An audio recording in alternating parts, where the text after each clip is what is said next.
समस्त नेतागण जिसमें त्रिपाठी जी, कबीर मिश्र जी, शिषपाल मिश्र जी, मनोहर सिंह रावत जी, राजेश चमोली जी और उपस्थित साथी। आज चूंकि लोकसभा के चुनाव परिणाम के बाद यह देहरादून में मेरी सबसे पहली पत्रकार वार्ता है। मुझे लोकसभा चुनाव के परिणाम के बाद आधिकारिक रूप में मैंने अपना वक्तव्य सोशल मीडिया के माध्यम से दे दिया था, लेकिन फिर भी मैं आवश्यक समझता हूं कि आप लोगों के सम्मुख आकर मैं अपनी बात कहूं। अपनी बात को कहने से पहले मैं ये पंक्तियां कहना चाहता हूं। क्या हार में, क्या जीत में, किंचित नहीं भयभीत में, कर्तव्य पथ पर जो मिला यह भी सही वह भी सही। इन पंक्तियों को गढ़वाल लोकसभा क्षेत्र की सम्मानित मतदाताओं को समर्पित करते हुए करवत हाथ जोड़कर उनके प्रति कृतज्ञता व्यक्त करते हुए मैं उन्हें धन्यवाद देना चाहूंगा कि बहुत कम समय में मार्च 12 तारीख के बाद जब ये सुगबुगाहट हुई कि मुझे कांग्रेस का टिकट मिल सकता है और हमारे जो आसन 5 साल से प्रत्याशी के रूप में जिनको हमने प्रचारित किया, कांग्रेस के जन ने, कांग्रेस के तमाम छोटे से छोटे कार्यकर्ता और बड़े से बड़े नेता ने जिन्हें प्रचारित और प्रसारित किया, वो जब रुखसत कर दिए तो उसके बाद ये सुगबुगाहट पैदा हुई कि मैं चुनाव लड़ूंगा। और उस कम समय में जिस प्रकार से गढ़वाल लोकसभा क्षेत्र के मतदाताओं ने मुझे अपना आशीर्वाद दिया, अपना प्रेम दिया, अपनी भविष्य की आशाओं को मेरे साथ जोड़ा, मैं समझता हूं कि ये पूंजी जो उन्होंने मुझे दी है ये मेरी जिंदगी की सबसे बड़ी पूंजी है। मैं उनसे वादा करता हूं कि उनसे दी गई, उनके द्वारा दी गई इस पूंजी को मैं आजीवन अक्षुण्ण रखूंगा, हमेशा जेहन में रखूंगा, अपनी यादों में रखूंगा और ये उनकी दी हुई ताकत मेरी जिंदगी की सबसे बड़ी ताकत होगी। और इस ताकत को साबित करना आज ये मेरी जवाबदारी है कि मैं उनकी दी हुई इस ताकत को संघर्ष के मैदान में उसका उपयोग करके उनके हित की लड़ाई को लड़ सकूं। इसलिए मैं समस्त गढ़वाल लोकसभा क्षेत्र की जनता को आप लोगों के माध्यम से, आपके चैनलों के माध्यम से, आपके समाचार पत्रों के माध्यम से और कांग्रेस के तमाम कार्यकर्ताओं के माध्यम से, जो कि बूथ तक हमारे कार्यकर्ता हैं, उनके माध्यम से मैं सबको धन्यवाद ज्ञापित करता हूं, धन्यवाद प्रेषित करता हूं। अब मेरे प्यारे साथियों, बात यह है कि क्या खोया क्या पाया। मैं गढ़वाल लोकसभा क्षेत्र के इतर समस्त उत्तराखंड की 5 लोकसभा क्षेत्र की जनता को, वहां के मतदाताओं को धन्यवाद देना चाहूंगा कि उन्होंने हमें जो समर्थन दिया, हमें जो साथ दिया, उसके लिए हम सब कांग्रेस से उन्हें धन्यवाद देते हैं। हमारी कुछ कमियां रह गई, जिन कमियों को हम भविष्य में पूरा करेंगे। बात यहाँ यह है कि इस लोकसभा क्षेत्र में, गढ़वाल लोकसभा क्षेत्र में क्या खोया क्या पाया। मैं समझता हूं कि हमने बहुत कुछ पाया। अगर हम आंकड़ों की बात करें तो हम पिछले मार्जिन को करीब करीब आधा लाने में सफल रहे। जो पिछली बार 2019 में जो रिजल्ट आए थे वो आगे तक हमने उसको रिकवर किया और वो भी उस स्थिति में किया जब भारतीय जनता पार्टी ने डराकर, यहाँ की सरकारों ने, यहाँ के मंत्रियों ने, केंद्र के मंत्रियों ने, केंद्र की सरकार ने कांग्रेस के नेताओं को डराकर, धमकाकर, लालच देकर प्रधान से लेके, पंच से लेके और विधायकों तक, पूर्व मंत्रियों तक सब पर कुठाराघात किया, अपने साथ मिलाने का अनैतिक कार्य किया। 14 के 13 विधानसभाएं तो उनके पास थे ही, 14वें विधायक जो कांग्रेस के थे उनको भी अंतिम क्षण में अपने साथ शामिल करा लिया अपनी ताकत के बल पर। जो कांग्रेस में छूटे हुए नेता थे उनको भी कुछ अनटेबल बातें हुई होंगी जिसका और उन्होंने भी बहुतों ने विभिन्न माध्यमों से बीजेपी को मदद की और उसके बावजूद जो पिछला मार्जिन था वो पिछला मार्जिन आधा हुआ। मैं समझता हूं कि ये जो मार्जिन आधार हुआ, ये भी अपने आप में कांग्रेस के कार्यकर्ताओं की जीत है और मैं स्वयं भी इसमें अपनी जीत महसूस करता हूँ। मैंने कहा कि ये जनता की ताकत है और ये जनता की ताकत जनता के काम आएगी। संघर्ष में, जनता के लिए किए गए संघर्ष में हमारे काम आएगी। मेरे साथियों, क्या खोया क्या पाया, ये तो मैंने अपनी बात बताई कि मैंने क्या पाया। अब क्या खोया उसकी बात करते हैं। हम चुनाव लड़ रहे थे, जो हमारी बेटियों के साथ अन्याय हुआ है उस मुद्दे पर। देखिए, मैं आप लोगों के माध्यम से उत्तराखंड की जनता को भी ये संबोधन करना चाहता हूं। हरियाणा, अगर वहां पर ये मुद्दा बना कि भाई उनकी बेटियां जो कुश्ती में परचम लहराती थी और भारतीय जनता पार्टी के नेताओं के द्वारा उन्हें उनके साथ अभद्रता की गई, अगर ये हरियाणा में मुद्दा बन सकता है और वहां पर भारतीय जनता पार्टी 5 सीटें गंवा सकती है, तो इस बात को मनन किया जाना चाहिए कि अंकिता भंडारी के बारे में उत्तराखंड में क्यों मुद्दा नहीं बन पाया।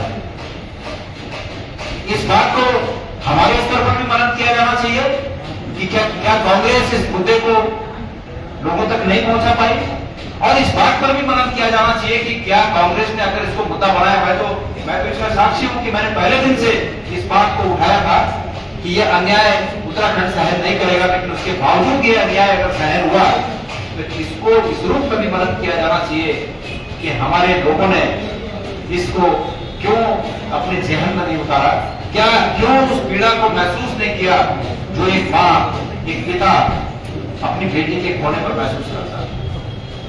ये इसको उस रूप में पालन किया जाए।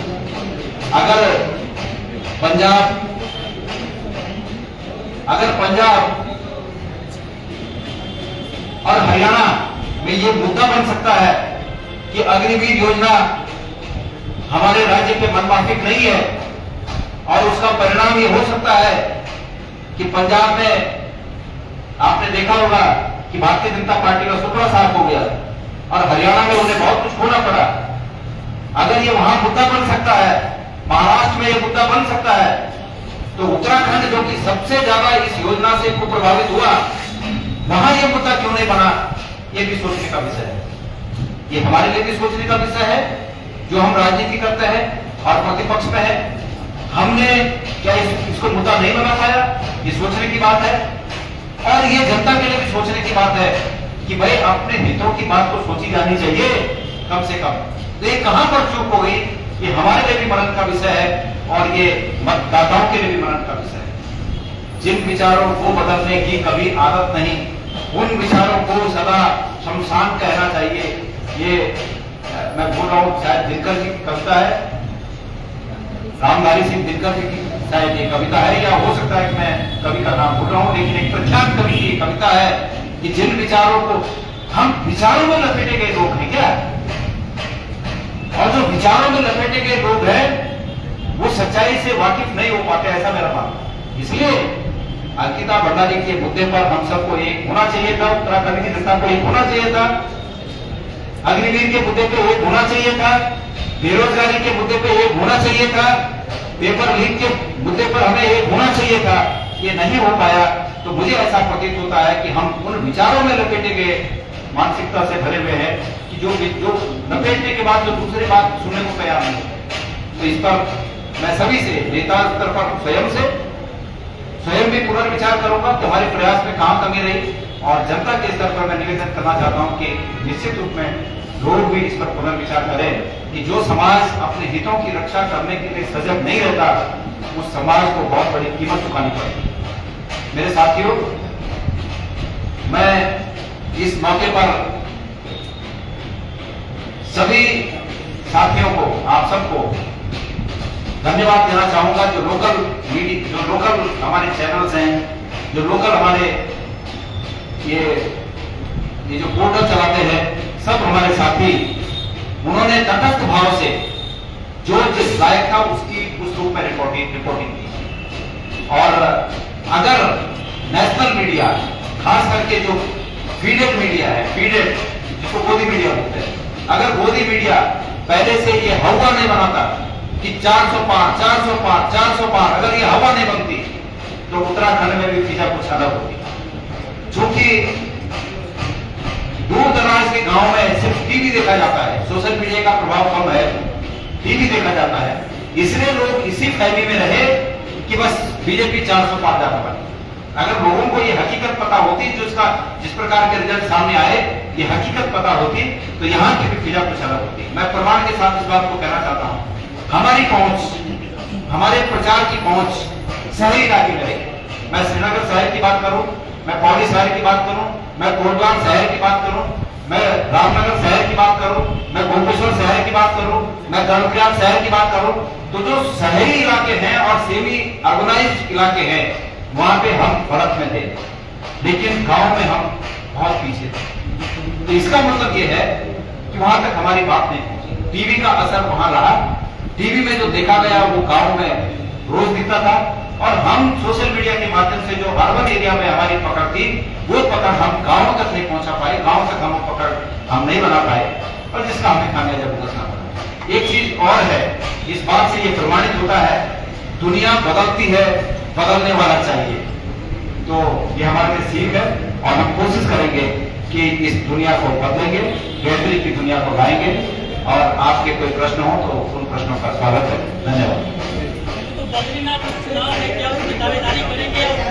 अरे नहीं, ये किसी समाचार पत्र में छपा है, और मैं बहुत ही विनम्रता के भाव से ये कहना चाहता हूं कि राजनीतिक कार्यकर्ता उस विधानसभा क्षेत्र के जो हैं और जो ईमानदारी से पार्टी के प्रति काम करते हुए, पार्टी के प्रति ईमानदारी से बहुत तो काम कर रहे हैं, लेकिन टिकट तो एक ही को मिलेगा ना, तो पार्टी आकलन करेगी, और जो वहां के हमारे राजनीतिक कार्यकर्ता हैं, ये उनका हक है, ये हक उन्हीं को मिलना चाहिए। मैं जहां तक मेरा प्रश्न है, मैं जितनी मेरी हैसियत और ताकत है, मैं अपनी पूरी हैसियत और ताकत से वहां के प्रत्याशी के, कांग्रेस के प्रत्याशी को चुनाव जिताने के लिए पूरी मेहनत से काम करूंगा। 2022 में नैतिकता की जिम्मेदारी आपने ली थी, इस्तीफा कर देते थे, इस बार नैतिकता खत्म हो गई कांग्रेस में? ऐसा नहीं है, ऐसा नहीं है। हम सबने नैतिकता के आधार पर हार को स्वीकार किया ही है, और जहां तक आप ये कह रहे हैं कि नैतिकता की जवाबदारी किसी एक को लेनी चाहिए, तो वो एक की भी बात पार्टी संगठन में पूरी तरह से उस पर चर्चा होगी, और पार्टी के हमारे वरिष्ठ नेतागण हैं, हम सब लोग बैठकर उस पर बात करेंगे। जहां तक नैतिकता की बात है, हम सब ने वो नैतिकता स्वीकार की है कि भाई हम अपनी बात को जनता तक नहीं पहुंचा पाए, और इस हार को हम जनता के आदेश के रूप में शिरोधार्य करते हैं, स्वीकार। सीतापुर की जो बैठक थी उसमें भी आप गए थे, आने वाले जो निकाय, जो अभी हाईकमान की ओर से जो बैठक ली गई थी, 5 सीटों पर जिस तरीके से जो हार मिली है कांग्रेस को, आने वाले जो उपचुनाव और निकाय चुनाव, उसको किस तरीके से देख रहे हैं? क्या देखिए, पहली बात तो भारतीय जनता पार्टी ने ये जीत बेमानी से हासिल की है। ये फीडेड मीडिया का बनाया हुआ हुआ था, जो 5 सीटों पर जीत उनके पक्ष में गई। अगर जो हकीकत है, आप देख रहे हो कि जो एग्जिट पोल होते हैं और जो ओपिनियन पोल होते हैं, एग्जिट पोल और ओपिनियन पोल का फर्क क्या है? नाम का फर्क है। ओपिनियन पोल के रूप में पहले से चलाने लगे थे, 400 पार 400 पार 400 पार चलाने लगे थे, और वही बात फिर एग्जिट पोल में बताने लगे। उसके बावजूद 400 को छोड़ो, मतलब 243 सीटें कुछ आए हैं ना, 240 सीटें आए हैं बीजेपी, तो कहां 400 पार की बात है, कहां 243 सीटें आई। तो बात ये थी कि वो एक झूठ था, जिस झूठ को मीडिया के माध्यम से, टेलीविजन के माध्यम से, फीडेड मीडिया के माध्यम से फैलाया गया, और उसने असर किया। अब भाई जहां दवा असर करती है, वहां जहर भी तो असर करता है ना, तो जहर था, उस जहर ने असर किया। मैं ये कह रहा हूं कि अब पंचायत चुनाव में इस बात को जनता समझ गई है कि भाई ये जो झूठ चलाते हैं, इनके बहकावे में ज्यादा नहीं आना है। पंचायत चुनाव में निश्चित रूप में कांग्रेस जीत दर्ज करेगी। अभी तो 2 उपचुनाव है, आप उसी के परिणाम देख लीजिए। मेरा पूरा विश्वास है कि बद्रीनाथ में भी और हरिद्वार के मंगलौर में भी कांग्रेस बड़ी मार्जिन से जीत दर्ज करेगी। जी, आप कह रहे हैं कि 400 पार के कारण बीजेपी को फायदा हो गया। बीजेपी की समीक्षा ये है कि 400 पार के कारण हमारे जो वोटर थे 20% नहीं निकले, हम तो 400 पार कर ही रहे हैं। देखिए, मैं इस पे नहीं जाना चाहता कि बीजेपी ने क्या कहा। मैं ये कह रहा हूं कि बीजेपी ने थ्री-डेड मीडिया के माध्यम से झूठ फैलाने का काम किया, जिसमें वो कुछ हद तक उत्तराखंड में सफल रहे हैं। गोदियाल जी, आपने कहा कि लोकसभा चुनाव में कांग्रेस के कुछ नेताओं ने भाजपा को सपोर्ट किया है, संगठन स्तर पर कुछ उसकी कार्रवाई होगी? अब संगठन उसको देखेगा क्या है, संगठन तो निश्चित रूप से संगठन को इसकी समीक्षा करनी चाहिए। हो गया, धन्यवाद। आप सभी के लिए सूक्ष्म जलपान है, कृपया उसे ग्रहण करते जाएं।